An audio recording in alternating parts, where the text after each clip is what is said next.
Yeah, they obviously won the division this year. They're a very talented team, very offensive, and we'll definitely have our work cut out for us. But we'll do the right things in the next few days, prepare for that, and be ready for game one. Hey, Seth, two questions. First off, just when you look back at the Lightning series as a whole, what did you like the most about the way you guys played, and maybe what are some things you guys are looking to improve on as you get ready for round two? I like the way we came out for games. I like our resiliency. I thought we were pretty good on the defensive side of the puck most of the series. Power play started well. I think we need to clean that up a bit, be a little bit quicker with the puck, especially against pressure. But penalty kill was also fantastic throughout the series, I thought, and that's going to be extremely important going forward. I know, their top guys really thrive with time and space, and when they get power plays and executing there. So it's going to be something that we look to be great in every aspect of that going forward. And then just with the depth you guys have on the blue line, I mean, Aaron hasn't played in the bulk of the playoffs. We missed a bunch of time through the end of the season, but you guys still had enough guys that could basically handle any situation. Can you just speak to that depth and just how beneficial that is in the playoffs? It's huge. I mean, you're going to have guys get injured. You're going to have, suspensions, and different things happen throughout a long playoff series, and between each round and during each round. And Aaron being out is obviously a big part. You saw when he came back, what he brings in all areas of the game for us. But it's next man up. Ballsy comes in, does a great job. He's physical, hard on pucks, and then we get scoring from Smitty earlier in that series on the power play and 5-on-5. So we have everyone that can play. Everyone can step up, take on extra minutes, and then Cooley comes in. He PKs hard when Aaron's not in, and the depth is special, and that's going to be much needed going forward. Just so you know where these questions are coming from, I'm going to talk to your dad in a few minutes, sort of about the he being in the playoffs, you being in the playoffs, and do you follow his like what Denver's doing? Yeah. Do you watch the game last night? I did. I was kind of going back and forth between a lot of the games, but I did see the game. I think they're having a tough time with Kawhi right now, but I think they're confident, and they play Game 7 tomorrow, I believe, in Denver. So, I'll obviously be watching that. And I went to when they won the championship in, I think, 2021. Yeah. I think they played Miami in the final, and I was able to go to Game 5 in Miami and see that, which is pretty cool. And obviously, I've read about you growing up and hockey and how that. But did you play basketball too? Did you? Just pick up. Okay, Pick up. so Never organized. Never in school or anything like that. Which I'm sure you get asked a lot. Why not? Right? Why you grew up in an NBA family and? Yeah, crazy. I mean, the Avalanche were great in the early 2000s. They had 6 or 7 or 8 Hall of Famers on their team. Went to the Cup Finals in 2000, 1 and 01. Was able to be at a lot of those Stanley Cup games. Saw Joe Sakic pass the cup to Ray Bourque, and was there for that game, Game 7. So I think the city of Denver just exploded when it came to youth hockey, and probably kind of like you're seeing here right now with youth hockey as well here in Florida the past few years. So a lot of kids in school were playing. My 2 brothers started playing, so it's just how it happened.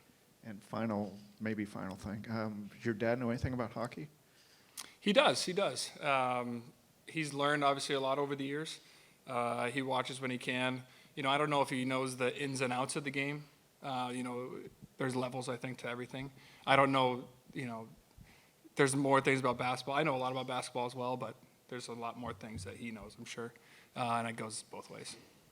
Seth, when you look on this team and you have so many forwards out on the ice who are so responsible defensively, a Barkov, a Reinhart, a Lundell, a Luostarinen, for the blue liners, how would you describe what a difference it makes when you get that type of support from your forward group, and just how effective overall that makes the defensive effort of the team? Yeah, I think our system is really built on trust, and knowing that the guy next to you and the 4 other guys on the ice are going to do their job. And because we play such an aggressive style, it's really a lot of man-on-man all over the ice. You have your guy, you have a tight gap on your guy, you don't give him time and space. And if 4 other guys aren't doing their job, it's hard. You give a little bit of space because you're worried about something else. But when you have especially our forwards, that's the main thing, them coming back, beating their defensemen up the ice on the rush. Like you look at the Tampa series, their D didn't get much involved because, we're hitting them and then getting out quick, our forwards are, and that allows our D to pinch. And that's what really causes our forechecking game to come alive when their D have to rim pucks and things like that. So, it doesn't matter if it's Barkey, with the first line who's super responsible, or the fourth line, it's been Roddy, it's been Boki, even Greersy, guys like that who, don't play the minutes that our top guys do, are still super responsible. And you can play the same way with whoever's on the ice, which is super important. Hey, Seth. We all know the situation that you were in prior to the trade deadline. Have you been able to kind of sit back and look at how things have changed and kind of enjoy this ride with this team? I mean, it seems like night and day. Yeah, I mean, it's definitely a better situation, obviously, for me. And, it was a tough few years there in Chicago. Nothing against that organization. They're just on a different timeline and than what I wanted to be on and the point of my career that I'm in. So I'm super grateful that this organization believed in me. Paul and Bill and everyone involved believed in my abilities, that I can come in and make a difference on this team. And, there's still a lot of work to be done. My game can grow still on a lot of aspects, but, I definitely feel comfortable and happy with where I'm at the moment. You were with Bob in Columbus when he won the Vezina twice. The way he's playing right now and what you've seen from him from afar the last couple of years, is right now as good as he's ever been? Yeah, so it's hard to say he's better than, a Vezina year, obviously, but, I think just his work ethic has never changed. Whether he has a great year or a bad year, he comes to the rink prepared the same exact way. He has his routine that he does every single game, every single practice day. And when your best players do that, when they're already at the top of their game, when they're still trying to get better, this late in his career like this, it just spreads through the team. And that's a great thing for us because we know he's going to be at the top of his game, and we got to be there for him as well. He's got to make big saves, just like last series. So we have no worries, no concerns when he's in the net. Have you ever asked him why he does the things he does? We just saw him out there for 45 minutes without a puck. I mean, Yeah, I have not, no. I don't think anyone does. It's just Bob, you let him do his thing. How does going up against Tampa's power play in the last series help you with Toronto's explosive power play in this one? Similar in the ways that if you let your guard down for 5 seconds, it could be in your net. I think it's going to be very similar in that aspect. Obviously, the hands are a little bit different, so they're going to look for different options on us. And I'm sure they're doing just as much video as we're going to be doing on them. So they're going to try to exploit some things that we maybe do. But the main thing for us is we want to dictate up the ice. We want to dictate at the blue line, hard stands at the blue line, make it hard for them to carry it in with possession, and then pressure them hard, take time and space away. Don't let them feel comfortable. Don't let them feel good with the puck. I think we did a pretty good job of that against Tampa, against their top guys.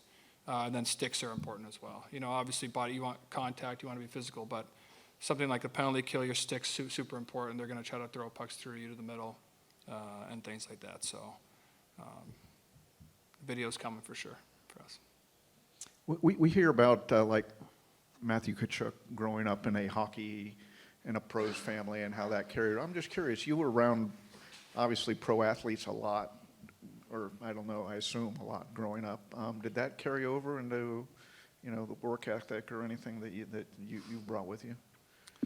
Yeah, I was going to the basketball arenas at a young age, but I think when I moved back to Dallas, my dad took a job with the Mavericks, and so I was probably 11 or 12, 13 at that time, and was able to go in those locker rooms and really understand, old enough to understand what a professional athlete, how they work every day. So I was able to see Dirk Nowitzki and Jason Kidd and some guys like that played for the Mavericks. And really see on a practice day, on a game day, the preparation, the 1,000 shots they took before the game even started that no one saw, things like that. So I think that's when, it kind of clicked when it came to what really goes in. People just see us playing games, right? They don't understand the practice days, the off days, things like that, what happens. So it was great to get an inside perspective, and I want to say that it did help me through those years, understanding what it took. Final thing, Michael Jordan, there's a story of you asking Michael Jordan for autographed shoes. Is that accurate for a charity? I Is have that no accurate? idea. You got to ask my dad about that one. I don't have them I would love them, but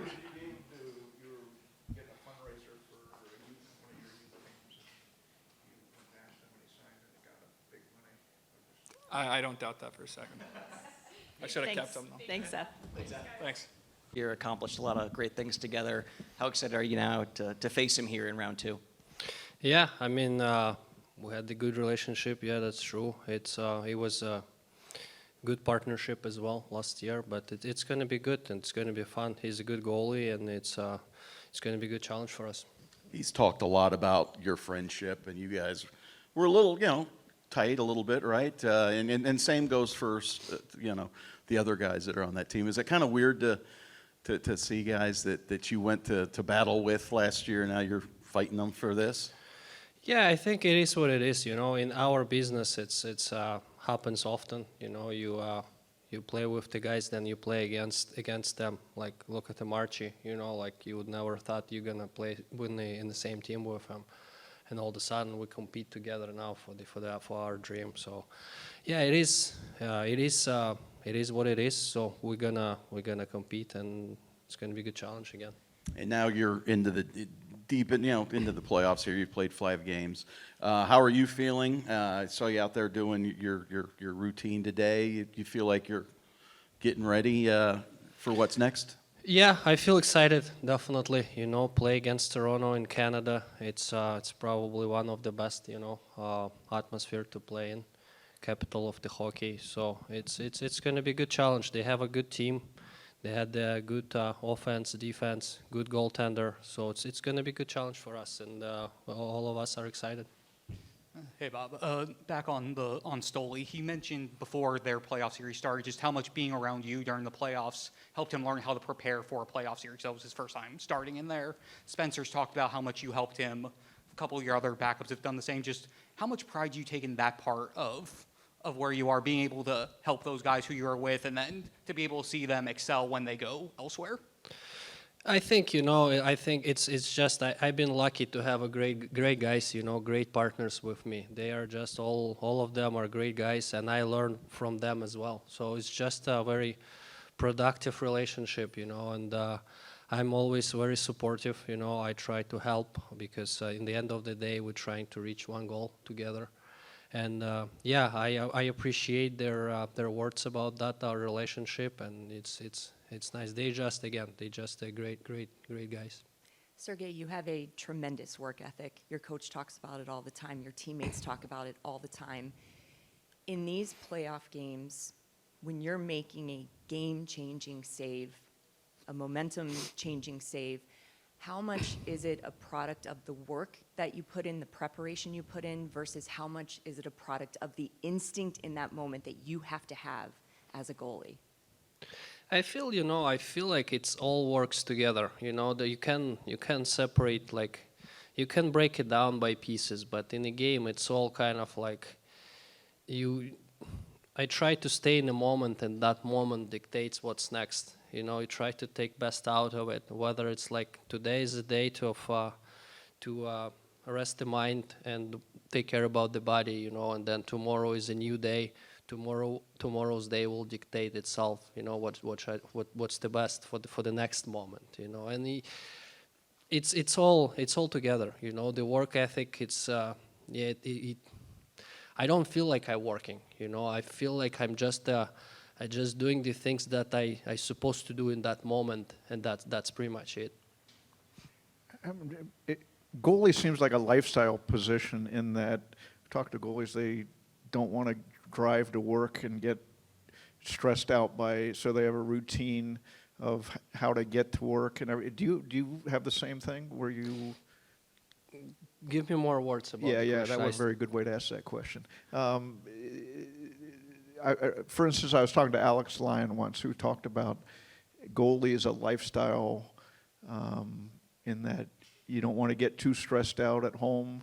You don't want to get stressed out driving to work. Do you find yourself managing stuff like that? Yeah, I mean, in some way it is like that. Yes, you want to be calm and quiet, but also on the other if you look at the other way, like when I am at home with two kids, I can think about goaltending. You know, like there is like they need my attention right in the moment, and then you're trying to focus on that moment with them and enjoy the time with them, and that gives you more, gives you more emotions and more I don't know, gives you good rest and good preparation for the ice as well. I don't know if I answered your question. Yeah, because it is a lifestyle, but also like you trying to be like, you don't, like if you outside of the rink, you try not to think about hockey much. Bob, while we were talking, Sam Reinhart, Alexander Barkov, both nominated for the Selke Trophy this year. You always give credit to the defense in front of you, but those two guys in particular, those two forwards, what makes them so special in your mind from a defensive aspect? Yeah, they are amazing both sides. You know, Rainer scored 57 goals last year, and this year he's a Selke nominee. You know, it's not happen often in the same guy. You know, he can score goals, he can defend, he can do everything. You know, like, and same with Barkey. Barkey is so deep, and he's unbelievable skills like all around. As I said it so many times, I think if you put him in goal, he's gonna do great. So I'm happy for the guys, and they deserve it, and we're lucky to have them. I just wanted to ask, I know you don't like talking about your routine and everything, but just, we were all sitting there watching you today and working without the puck and just slowly going through. Are you visualizing game situations, or are you just trying to kind of clear your head before a series starts? It's more like, I would say it's more clear the head, and like just go deep into the body and feel how it moves and all the little things that, like, I would say it's the mental and body maintenance day. You know, I just trying to like move around and go like put my mind into the body, into the movement. So yeah, exactly, and no pucks, because that allows me to go deep inside the body. Because when the puck's in there, you have to focus on them, and you think, and you get like most of your attention go outside. So in this kind of practices allows me to go like deep inside my body and clean things up.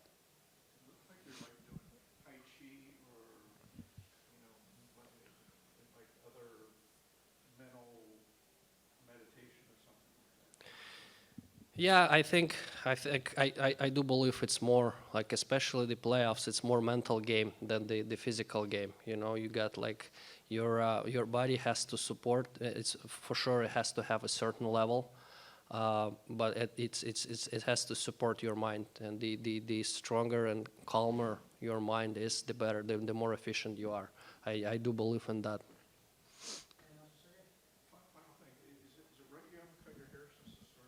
Yeah, like right after, yeah. I don't know. I didn't like. It's just came in naturally. So you just try, like after last year, I cut it off and grow like kind of like new thing, new adventure, and you just go with it. I do like it. Yeah, I do like it. My wife like it too, so it's cool. But I like both. Short hair is comfortable, you know, for workout for summer, and long hair. It's kind of reminds you that it's in the playoffs. It's a fun stuff. That's why I cut my hair the way. Yeah. Thank you guys. Thank you. Another tough test, obviously. Yeah, some similarities to our first round, really high-end elite skill. They've had good goaltending, good defensive structure to their team. So those things will be the similarities for us that we'll start with. And pulling on that, they have a few familiar faces who are with you guys on last year's run. Just Yep. what's going to be like seeing them, and then specifically with them Stolars being able to do what you did with you guys and be able to capitalize and be able to Yeah. get the starting net for a playoff team like them. Well, good for all of them. I mean, I think Oliver Ekman-Larsson had established his career long before he came to us and was a big part of our success last year. But both those men, Steve Lorenz and Anthony, are at a new level, a new opportunity for them with Toronto, and they've made the most of it. They played very, very well. So we're happy for them. You know, those guys are, they're not just we're a big part of it. That story gets to endure in our locker room for the men that played, so they still are a big part of that story. And I'm happy they've been able to find a place where their opportunity and kind of their input to the success of the Toronto Maple Leafs is really important. It was just announced that Alexander Barkov and Sam Yeah. Reinhart were named finalists for the Selke Trophy. Just what is your instant reaction Yeah. to that news? Well, it gives you a little bit of an insight into how much fun it is to coach this team. So you got a guy who scored 57 goals, and the next year he gets nominated for a Selke Award, and Barkov. So there's really critical pieces to our team, both very, very talented men that will not cheat the game for the offensive payoff. I mean, they certainly produce for us, but their mindset is to play the game the right way. If there's an offensive play there, they're gonna make it, and but they'll be smart about it. So that is what were great examples for our players. For when you think about a young player like Maki Samoskevich coming in, who's a skilled guy, who would have been a point producer, is how he got to the National Hockey League. But I mean, especially with Sam Reinhart as a winger, a high-end goal scorer, but you get nominated amongst so many great defensive players in this league. But you score 57 goals and you get nominated for a Selke Award, you're a special guy. And Sash has already won it a couple times, so he's proven himself to be that special player. A great example for all our players. Last year, you had, like you said, 57 goals from Reinhart, and he was one of your top penalty killers. I mean, I Yeah. think some people around the league kind of found that surprising. He got some Selke love a little bit last Yeah. year because of that. This year, I think, just noticed if you can get to the final a couple of times, those names start to pop up. And we would have known that. He's such a smart player, and he's such an honest player. Those two things go together, that he can read the play and he can make those reads defensively, and he won't. It's like the 3-on-3 overtime, right? There are guys that'll let the rush against happen, hope the goalie makes a save, and you're going the other way, and an odd man. It's just not in his DNA. So we're so fortunate, but clearly he's starting to get the recognition he deserves. And not to belabor the point of the former guys, but was it a little, not bittersweet, the parade, you guys are partying, you're having Yeah. a great time, but the next day, You a just- bunch of these guys are gone. But you knew it. Right. So you weren't shocked by it, that is inevitable, that was going to happen. We were probably understanding, felt the exact same way about Kevin Stenlund and Ryan Lomberg and all these guys. You love them, right? And then, in truth, your sadness was assuaged by Sam Reinhart's score. You know, he signs in the last hour before, so everybody's in a pretty good mood after that one. But we got over it. Yeah. I am just wondering, did you guys know that in the moment, that it was kind of like, hey, this might be the last party Yeah. kind of thing? Yeah. I don't know about for the players. You know that the players, that there are guys in your team that their window is small. Everybody's window is small here. There are certain players that get to a point financially in their career, they can play wherever they want for whatever dollar amount. They can accept less. But there's guys, and that's, two of these guys, it's a pretty big deal, the contract they get coming off winning a Stanley Cup, that they need to go somewhere else. They're not playing until they're 60. They've got a window. A lot of times for those players in that fourth line role, there's always some summertime concern about, are they going to get a contract? So these guys all get deals, and they've earned them, and they need to take them. They need to leave. They need, for their families, they need to make, really make as much money as they can in the window of time they have. Coach, you started round one on the road. You guys won 3 road games in the series. You're going to be starting on the road again here against the Leafs. What about your group specifically do you think lends itself to being able to go on the road to a hostile environment this time of the year and have success and play a good game? Well, depth for sure, that the matchup game won't necessarily kill you, that you're not going to get outmatched, because you're not getting the first option that you would want for most of the game, but you have to have a certain amount of depth. I just don't think the road is anywhere near as intimidating as it used to be. It was a different game back when you thought that the home ice advantage was everything, right? You needed it. I just don't feel that's the same way. So we've got enough depth, and then we would play a bit more of a grinding game, and you can win on the road with that game. Coach Bob was out there for about 45 minutes just skating, not facing any shots. He called it kind of a mental maintenance day. Obviously, every goaltender has to be mentally tough to reach the heights they reach. But what makes Bob unique in the sense of just his mental fortitude, preparation, and kind of doing things like he did today? I think he's spent so much time on his craft that he, and really where the growth for him now is, he's been able to figure out exactly what he needs and also get rid of the things that he doesn't need. And sometimes that's practice. And you go back to between games 6 and 7 last year, and Evan, he didn't hit the ice.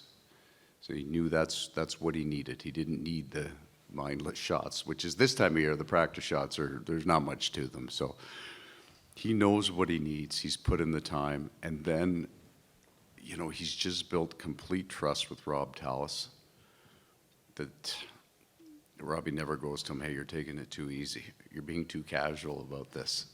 So what Sergei needs, he knows, and they work together on it. But it's never from a point of, hey, you're not putting enough time or effort into it. Maybe you should focus on your job a little bit. That's not a line we ever use.